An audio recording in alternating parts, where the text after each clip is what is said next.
Es de Quilmes, geoquímica y profesora de química y de lenguas vivas.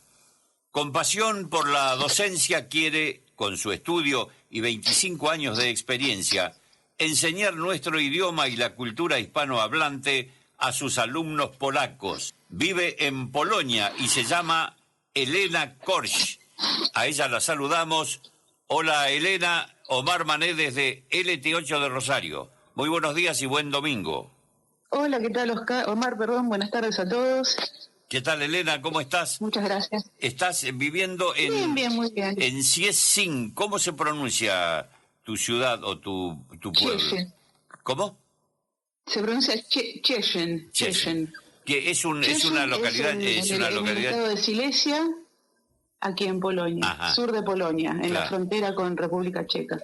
¿Es una localidad chica? ¿Es una ciudad? Es una ciudad relativamente pequeña en este momento. En su momento, sí, antes de la Segunda Guerra, era una ciudad que era cabeza de distrito, sí que era una ciudad importante, sí, pero antes de la guerra se dividió en dos, pasó la frontera con República Checa, y la parte más industrial quedó justamente en República Checa, y la parte más cultural o más residencial quedó del lado de Polonia. Ajá. Así que en este momento, digamos, la capital del distrito se trasladó a una ciudad que está aquí a unos 180 kilómetros, sí, y esta quedó como una ciudad pequeña, más bien residencial. Tiene una universidad, tiene un hospital, tiene o sea, relativamente todo, pero no es una ciudad grande, digamos. Claro, pero es decir que antes es como si estuvieran en los dos países, pertenece a, es polaca, está en Polonia, pero la ciudad está dividida en dos. Ajá. Hay una parte de Cieszyn que es polaco y una parte checa que se llama Czeski Cieszyn. Ajá, claro. Pero básicamente en su momento era una única ciudad. Claro. Ahora está dividida, o sea, la divide el río, digamos, el río Olza, sí, es el límite natural entre los dos países. Claro, pero acá, o sea, y en la ciudad, de mi casa tengo que camino 15 cuadras y estoy en República Checa. Claro, claro. Y bueno, los que viven del otro lado, generalmente son checos o han quedado gente polaca, por ejemplo. Han quedado familias polacas viviendo del lado de República Checa, inclusive sí, al punto tal que hay un colegio, que sí, es un colegio polaco para residentes checos, Ajá, o sea, es una escuela polaca en el territorio de República Checa. Sí, es un caso bastante curioso, ¿no? Es un caso curioso porque el tema es que toda esta zona, antes de la Primera Guerra, pertenecía al Imperio Austrohúngaro. Sí. Entonces esto era, digamos, acá tenía una residencia de verano, los Habsburgo tenían acá, uh-huh, que es lo que es el actual castillo de Cieszyn. Sí. Y bueno, digamos que esto pertenecía al Imperio Austrohúngaro. Después pasó a formar parte de Polonia, esta zona, y de República Checa, y por algún tratado que no sé muy bien cuál es, uh-huh, antes de la Segunda Guerra Mundial se dividió la frontera a través del río Olza y entonces quedó mitad de la ciudad en un lado y mitad de la ciudad en el otro. Claro. ¿Y cuánto hace que estás en Polonia, Elena? Y nosotros llegamos en enero del 2020, justo antes de la pandemia. Ajá. Ah, mira, así que tuviste la pandemia. Bueno, allí hubo muchos cuidados, también muchas prohibiciones, ¿verdad? Hay países de Europa que no tuvieron tanto, pero en el caso de ustedes... Sí. En Polonia no fue tan estricto, digamos, en el sentido de que, por ejemplo, se podía salir a hacer los mandados a pasear al perro, sí, siempre y cuando, digamos, las personas fueran de a una, ¿no? Ajá. Pero se podía ir a comprar, no había, digamos, restricción de horario de tal hora a tal hora, se podía, pero por ejemplo para entrar al supermercado había que estar esperando afuera, cuando se desalojaba de cierta cantidad de gente, se ingresaba, ¿no? Y ellos mismos te proveían de mascarillas, de guantes y de otro tipo de protección. Y lo que sí hubo acá es aislamiento escolar, sí, casi un año hubo, laboral también, en aquellos trabajos, muchos trabajos que se podían, o la mayoría de los que se podían, se hacían a distancia, Y acá, por ejemplo, a los médicos les habilitaron, médicos y enfermeros y todas las personales de salud, los hoteles, ya que no se estaban usando, les habilitaron hoteles para que pasen el tiempo y no tengan que volver a su casa Claro. ni usar medio de transporte por el tema de los contagios. Ajá. Entonces, digamos que se trató así el tema de la pandemia. Claro. ¿Y qué motivo tuviste? ¿Algún motivo personal, económico? Porque no hace tanto que estás allí, cuando decidiste emigrar. No hace tanto. Sí, no, los motivos fueron varios en realidad. O sea, en la cuestión personal, bueno, fallecieron mis dos padres, Ajá. con poco tiempo de diferencia. Sí. Y luego también falleció mi hermana menor, fue también imprevisto, pero digamos que eso no fue el detonante. Digamos que ya no tenía la responsabilidad de tener padres mayores a cuidado ni nada por el estilo, y eso, digamos que bueno, fue un factor que tuvo que ver en la decisión. Otro factor fue también que me habían ofrecido, postulé para un trabajo, ¿sí? Y bueno, me lo ofrecieron, me confirmaron que podía tener ese trabajo aquí.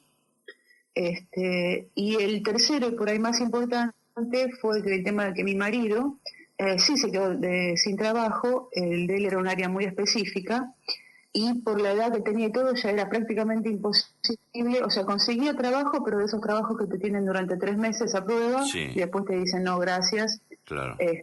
Así que bueno, ese también, digamos, fue un factor que influyó, ¿no? ¿Y él en qué trabajaba? Sentido. Así que bueno, digamos, el nene tampoco estaba en una edad, digamos, relativamente aceptable como para hacer un cambio. Y bueno, todas esas cosas, digamos, influyeron en la decisión, ¿no? Claro. ¿Y tu esposo en qué trabajaba, Elena? Mi esposo hacía el mantenimiento de todos los equipos de terapia intensiva en un sanatorio privado. Ajá. ¿Y consiguió algo similar en Polonia? Al principio no, porque acá para trabajar tenés que tener los papeles en regla y todo, y cuando nos mudamos, mi hijo y yo los dos tenemos la ciudadanía polaca porque mis padres, mi madre era de ascendencia polaca, ¿no? Entonces pudimos tramitar, digamos, la ciudadanía, pero mi marido no. Claro. Razón por la cual él tuvo que iniciar el trámite de residencia y visa laboral, y eso llevó 1 año y medio fácil, porque con la pandemia y todo eso se retrasó. Sí, claro. Así que en esos meses iniciales estuvo trabajando en negro, como asistente en un hotel, digamos. Claro. Ayudaba en la recepción y en otras cosas. ¿Y cómo se arreglaron con el idioma? ¿Con el idioma? Sí. Y el idioma es todo un tema. Yo más o menos lo manejaba porque ya te digo, como venía de familia polaca, en mi casa, cuando éramos chicas, se hablaba el polaco, así que digamos que el lenguaje lo conocía. Sí. Si bien, digamos, mi lenguaje estaba limitado a un lenguaje doméstico, claro. ¿no? Vamos, para decirlo de alguna manera, sí. Me las pude arreglar, ya comprendía lo que me decían. Sí, sí. Ahora, a mi marido y a mi hijo les costó un montón. A mi hijo menos porque es más chico, bueno, sabemos que los chicos se adaptan más fácil. Sí. Pero es un idioma que el que no lo conoce es doloroso. Me imagino, claro. Es realmente difícil. Claro. Además, para leerlo también, ¿no? Porque por ahí podés hablar un poco, pero el tema para leerlo, comunicarte, o no podés leer los diarios o todo eso, ¿no? Sí, yo igual te digo que a veces para entender tengo que leer en voz alta y escuchar cómo suenan las palabras, porque a veces leídas me cuesta entender lo que dicen. Sí. Entonces leo en voz alta y cuando me autoescucho entiendo mejor lo que está escrito. No, el tema es que es un lenguaje, como todos los eslavos, muy consonántico, ¿no? Las palabras tienen muchas consonantes, pocas vocales, y te puedes encontrar con una palabra que tenga puras consonantes y una sola vocal. Claro. Entonces anda a pronunciar eso. Sí, claro. Después que tiene una estructura, claro, tiene declinaciones, casos como tenía el latín en su momento. Entonces, ellos, por ejemplo, no usan, no usan ni preposiciones ni adverbios para situar una palabra en el contexto, en la oración, digamos, ¿no? Ellos lo que hacen es cambiarle la terminación a la palabra. Entonces, no es lo mismo esa palabra si funciona como sustantivo, si funciona como objeto directo, indirecto o como circunstancial. Sí. Cada forma tiene una declinación diferente. Entonces, según cómo termina la palabra, es la posición que tiene en la oración. Y es un lío, porque hay 8 declinaciones, ¿viste? Claro. Y 3 géneros, femenino, masculino y neutro, Sí. que cada uno cambian diferente. Entonces, es un lío. La verdad que Sí. aprender el idioma cuesta. ¿Y fueron directamente a Szczecin o existe escala en otro lugar? Primero, obviamente, la capital, habrán llegado a Varsovia, ¿no? Y después... Sí, llegamos a Varsovia y sucede que acá teníamos unos conocidos que eran de Uruguay y más o menos nos facilitaron un montón de cosas. Por ejemplo, nos facilitaron el tema de el alquiler, de los trámites iniciales cuando uno recién se asienta, que tenés que ir al registro civil ¿cómo se llama? A registrarte, a decir que vas a vivir ahí, es como abrir la cuenta en el banco, porque tienes que tener una cuenta en el banco y tener un teléfono polaco para poder hacer todos los trámites, porque acá todo se te comunica por SMS, ¿viste? Sí, sí. Entonces, el tema es que bueno, los amigos uruguayos el muchacho es uruguayo, la señora era polaca, y nos ayudaron un montón, así que bueno, vinimos y nos establecimos acá. También con la perspectiva de que acá es fácil ir a trabajar a República Checa, que está relativamente cerca y se gana un poquito más. Ah, Entonces ¿sí? también por ahí la idea inicial era esa, ¿viste? Claro. Pero después con el tema de la pandemia estuvimos 2 años en stand-by porque no se podía hacer nada, ¿viste? Claro, ustedes justo emigraron justamente ahí, ¿no? Eso, claro, nadie lo podía Sí. prever, pero... No, nadie lo podía prever. Ese primer año y medio fue muy raro porque estábamos en casa, ¿viste? Podíamos haberlo pasado en Argentina o acá y era lo mismo porque estábamos encerrados. Claro. Así que bueno. Elena, ¿y ya están trabajando? Bueno, Vos estás trabajando me decías que es lo que leí, que te gusta enseñarle nuestra cultura y el idioma a tus alumnos polacos. Sí. En general yo, toda mi vida me he dedicado a la docencia, ¿sí? Toda mi vida, más que nada en el área de química, pero también tengo un título de magisterio y eso me permitió, digamos, enseñar el idioma español a mucha gente, porque los polacos están muy interesados. En general, en la mayoría de los países de Europa se interesan mucho por el idioma español. ¿Ah, sí? Ellos lo llaman español, el idioma castellano, vamos a decirlo, ¿no? Sí. Un poquito por la influencia de las series, La Casa de Papel y demás, que ha influido mucho. Y otro poco también porque ahora está habiendo muchos programas de intercambio en la Unión Europea para estudiantes universitarios, en donde pueden, digamos, ir a cursar un semestre a cualquier universidad de Europa, y muchos están eligiendo España por el tema del clima y de la cultura. Claro, y así aparte debe ser más barato por también, ¿no? Por el idioma. ¿Cómo? Debe ser más barato también que otros países de Europa Central, por ejemplo, Polonia, Italia o Francia, ¿no? Polonia es...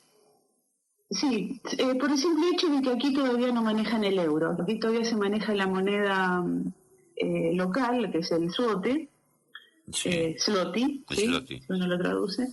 Entonces, digamos que los precios son menores, tanto de alquiler como de servicios, son menores que en la Europa que tiene el euro, ¿no? Ajá.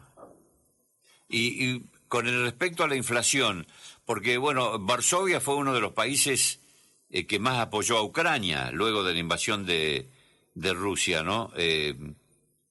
¿Sufrió también la inflación que sufrieron otros países a raíz de que, bueno, todo por el tema del petróleo, el gas y todo lo demás? Sí, hubo una inflación importante, que acá como promedio la ponen en un 15% anual. Sí. Pero sí, es un promedio. Pero te diría que, por ejemplo, en los alimentos, que es donde se siente más la inflación, es mayor, del 20-25% anual, lo cual es muy, muy alto para lo que es Europa, ¿no? Ajá.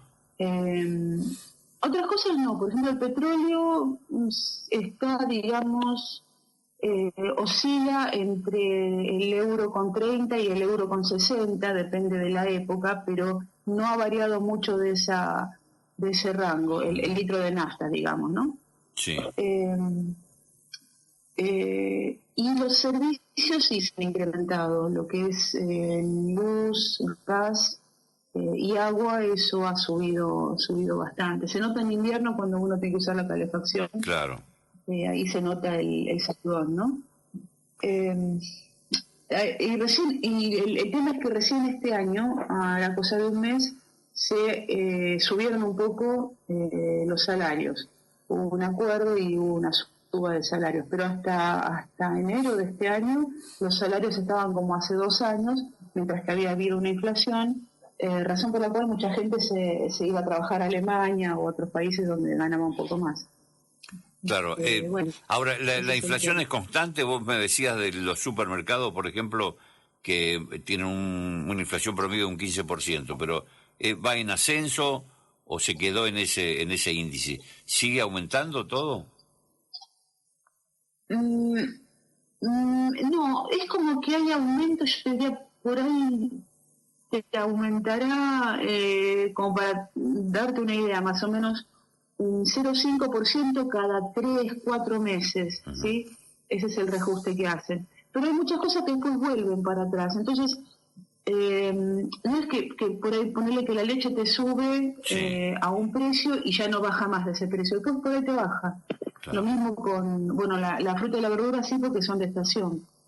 Pero con otros alimentos, el aceite, por ejemplo, había subido mucho y ahora bajó a la mitad de lo que había. O sea, estaba en un precio, subió al doble y ahora volvió a bajar a un precio similar al que tenía antes de las subas. Pero ¿y eso por qué? Digamos que los precios... ¿Cuál es la referencia para qué?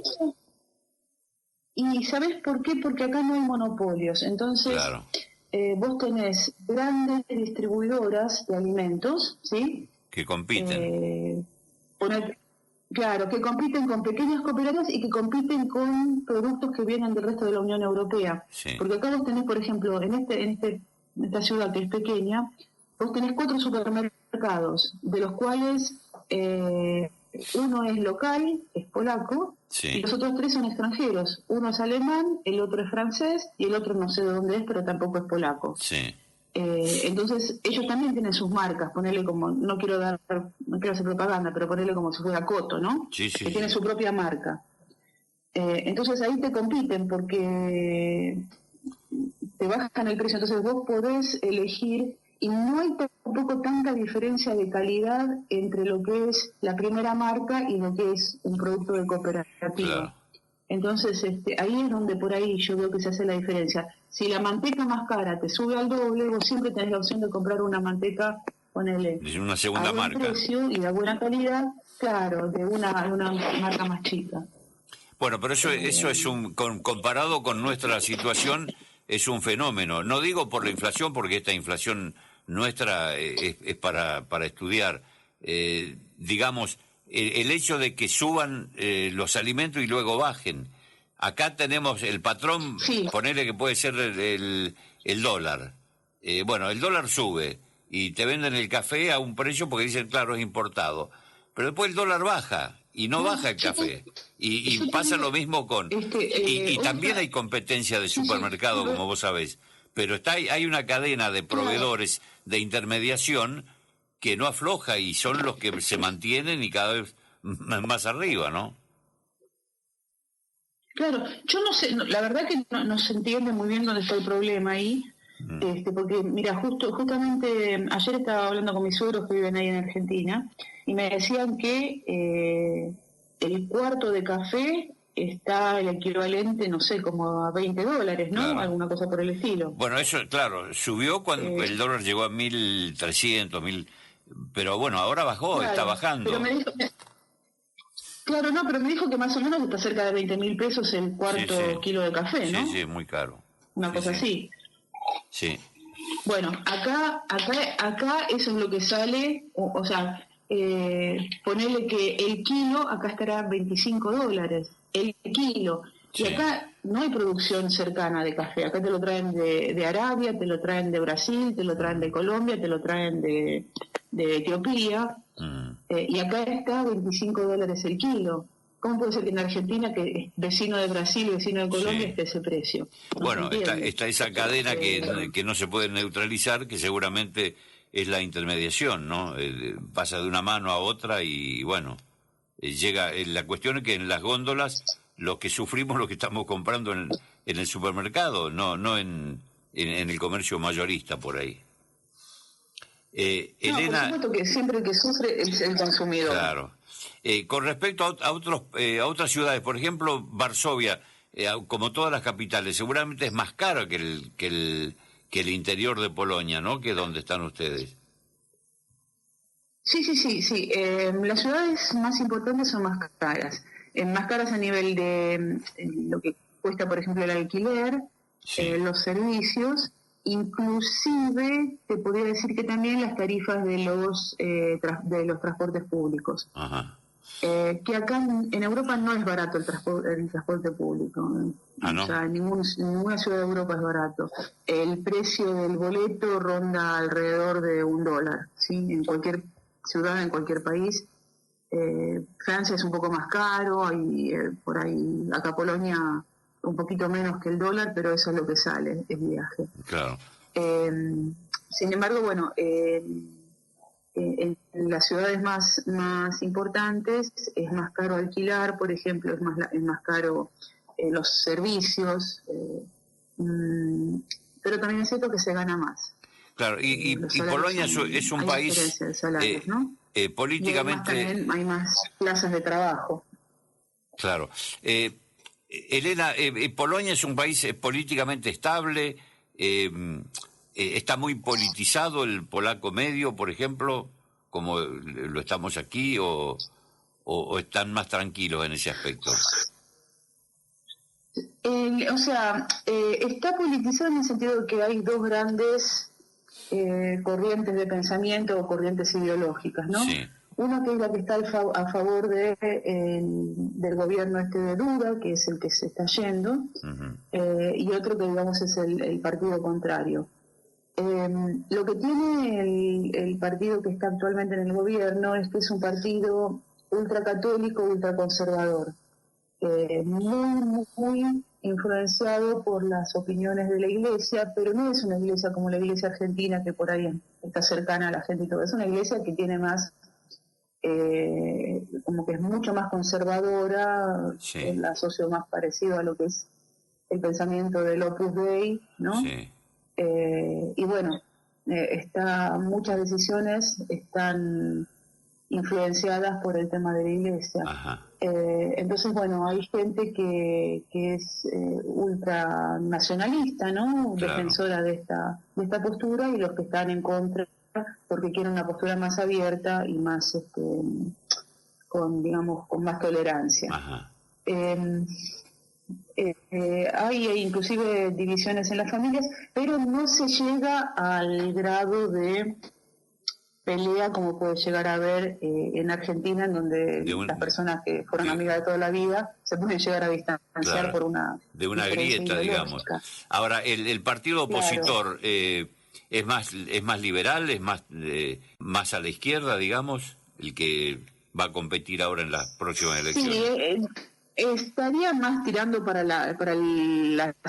el centro. No, acá izquierda no vas a encontrar. Ajá. No. Vos tenés el que está de ultraderecha, y el opositor de centro derecha vendría a ser, pero por lo menos es más abierto a lo que es el intercambio cultural y toda la cosa. Polonia es un país muy cerrado para determinadas cuestiones, entonces vos decís eso que es digamos un gran problema que yo veo aquí. Claro. Vos decís que no se va a encontrar la izquierda, nadie de la izquierda. Es decir, no quedó nada de lo que fue el comunismo, por ejemplo, que estuvo tantos años bajo la... No, lo que quedó...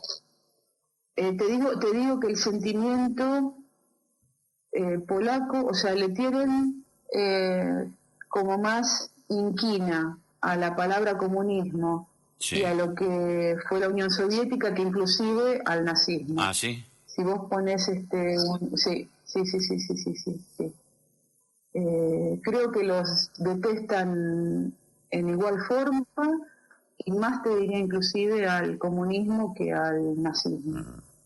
Claro, puede ser, puede ser nazismo. porque el nazismo fue mucho más sufrido por los judíos que en general por los católicos, ¿no? A lo mejor por eso. Sí. Lo que pasa es que aquí en Polonia, digamos que durante las invasiones hizo de verdad más daño Stalin, digamos, no podemos decir, ¿no?, que fue toda Rusia, pero las políticas de Stalin que las políticas alemanas, por el simple hecho de que Hitler invadió Polonia y con eso arrancó la Segunda Guerra, pero después se fue a hacer más daño a otros lugares, ¿no? Claro. Bueno, no solamente Polonia, porque también todos los vecinos, ¿no? La ex Yugoslavia, Checoslovaquia, la ex Checoslovaquia, todo estuvo bajo la cortina. Claro, si se habrá liberado todo. El sentimiento polaco quedó muy resentido, porque cuando fue el que terminó la Segunda Guerra Mundial y fue el Tratado de Yalta, acordate que todos los aliados se terminaron repartiendo Polonia en tres, entonces ellos no están están felices con ninguno. Me imagino, claro. Elena, tu especialidad, sos geoquímica. Discúlpame la ignorancia. ¿Cómo tiene que ver? Bueno, de hecho que tendrá que ver con la Tierra, pero ¿qué parte de la química es lo que se aplica allí? En realidad es el estudio, es el análisis químico, son eventos geológicos vistos desde el punto de vista de la química. Por ejemplo, vos cuando haces un estudio geológico, lo haces a través de las rocas, los estratos, el análisis de rocas. O de la paleontología o micropaleontología, según los fósiles o los microfósiles que encuentres, vos podés hacer dataciones, tanto por el tipo de roca que tenés como los microfósiles o los fósiles que encuentres. La geoquímica lo que te ayuda es desmenuzar esa roca, ¿sí?, y haces un análisis más profundo de la composición química porcentual de esa roca. Por ejemplo, cuánto cadmio tiene, cuánto níquel, cuánto hierro, cuánto magnesio, y en función de esas proporciones vos también podés hacer algunos estudios que tienen que ver con un montón de cosas, no solamente con el tema del estudio histórico o geológico, sino que podés hacer el estudio, por ejemplo, de yacimientos, de minas, de filones, de un montón de cuestiones de cuencas hidrográficas. En realidad la geoquímica se aplica a todo lo que sea estudio geológico y de suelo, desde el punto de vista de los análisis de laboratorio químicos, ¿no?, y físicos también. ¿Y no has trabajado en tu profesión allí, más que en la docencia? No te... Aquí... Lo que pasa es que debería cursar unas cuantas materias para hacer lo que se llama las equivalencias, porque digamos que no es fácil equiparar los títulos, primero por el tema del lenguaje y segundo por el tema de los planes de estudio.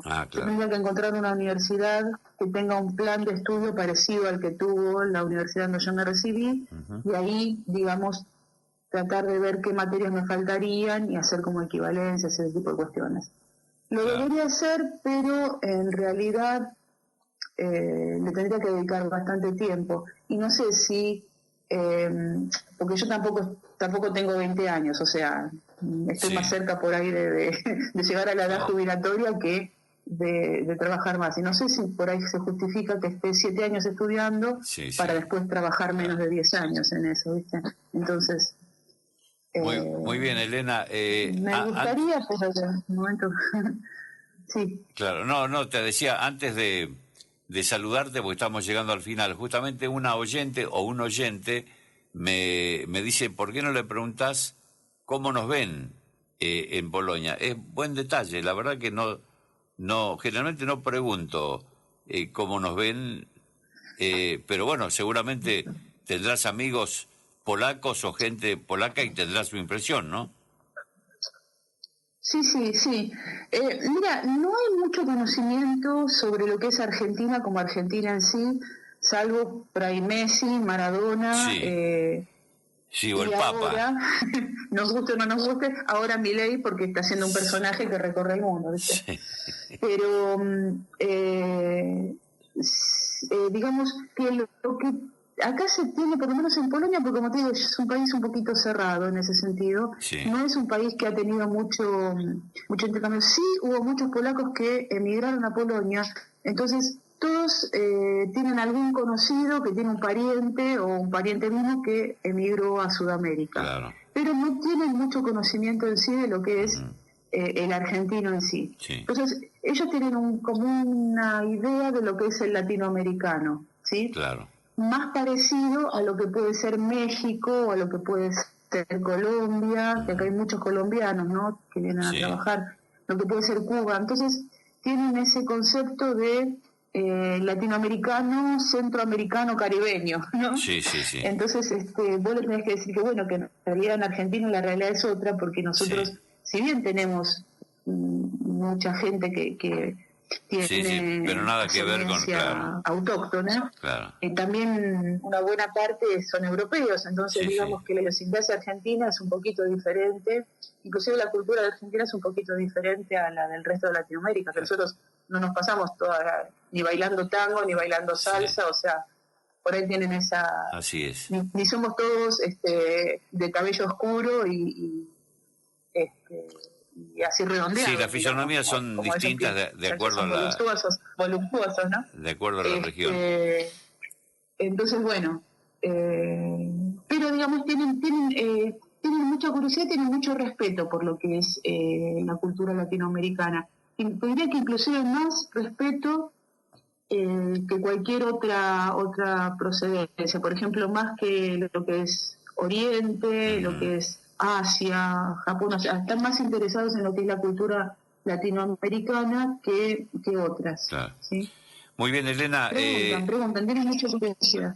¿Tenés que hacer algún saludo para alguien que te esté escuchando? Hacelo con toda tranquilidad. Bueno, mando saludos a mi familia que me está escuchando, a mi hermana, a mi hermano, que quedaron ahí en Argentina, mis sobrinos y sobrinas, y los amigos que me estén escuchando, sí, las chicas de química, que Sí. somos un grupo de amigas ya de un montón de años. Bueno. Así que besos a todos. Muy bien. Muchas Un gracias, saludo Elena. también a ustedes. Muchas gracias. Gracias por esta comunicación. Ha sido Elena Korsch, desde Polonia en Argentinos por el Mundo.